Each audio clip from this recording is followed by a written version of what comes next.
first one is from Christine McDougall, and Christine is in Australia. This is truly international. And then we'll end with one last one, and then we'll go into the Q&As, because I'm sure by now the questions are pouring in. In the meantime, if you want to put your questions and ideas and thoughts on the chat, I think that would be very, very useful. So please, now we'll be looking at Christine's 3-minute video, and she's going to share with us. Hi, my name is Christine McDougall, and I am very privileged to be here today. I'm not joining you in person because this session is run in the middle of the night for me. I'm in Australia. My work now is supporting people who are creating syntropic enterprises. And just to sort of clarify, a syntropic enterprise is an enterprise that leaves everything better. Syntropy is the opposite of entropy, and it means towards an eternally regenerative universe. I knew that we needed to do something very, very differently if we want a world with a future. I was introduced in my 20s to the work of Buckminster Fuller. If you don't know his work, he made it his life's work to apply the laws of the universe, how nature works, to the built environment. He designed houses and cars and cities and living systems and models and so on and so forth that required very little energy use, completely renewable, et cetera, et cetera. But he was doing this 70 years ago. His work has inspired me my entire life. For example, he considered the all-in accounting cost of a barrel of oil in 1927 and determined that not a single human on the planet could afford a barrel of oil, and that eventually we would be paying the after-tax of our lack of consideration. So we use the laws of nature to how we create enterprises and coordinate humans. And that's part of what we do in Syntropic World.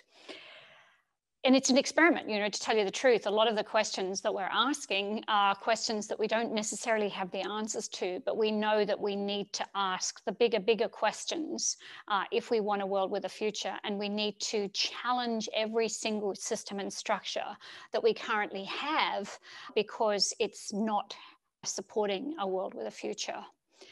In reference to women and leadership in this role, one of the things that we work with one of the principles that we work with in Syntropic World is the principle of stewardship, which we prefer as a term for leadership. And this is something that many women, particularly women who have mothered or parented something into existence, would understand, because to steward a child is to give them the ecology in which their beautiful, unique, precious pattern integrity can come to life. And so rather than being a directorial role, the stewardship role is to create an ecology or a holding space for the very best of our child or our enterprise to come into existence. And so it's much more of a holding space, an intentional holding space, than a active management down or a dominant type of space.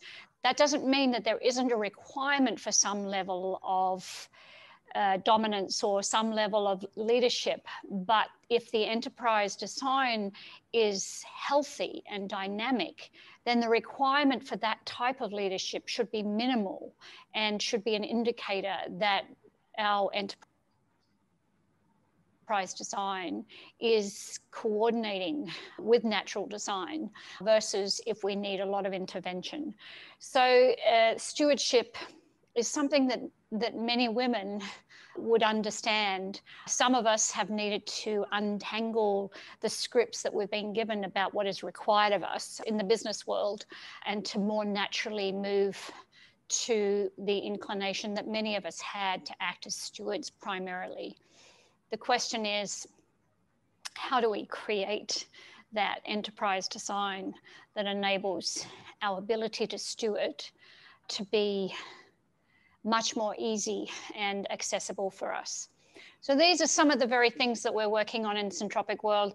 Interestingly, we attract more women to this work than men. We have some amazing men, though, that join us, men who are very comfortable working with and beside women and giving them the equal right to power and authority and a voice.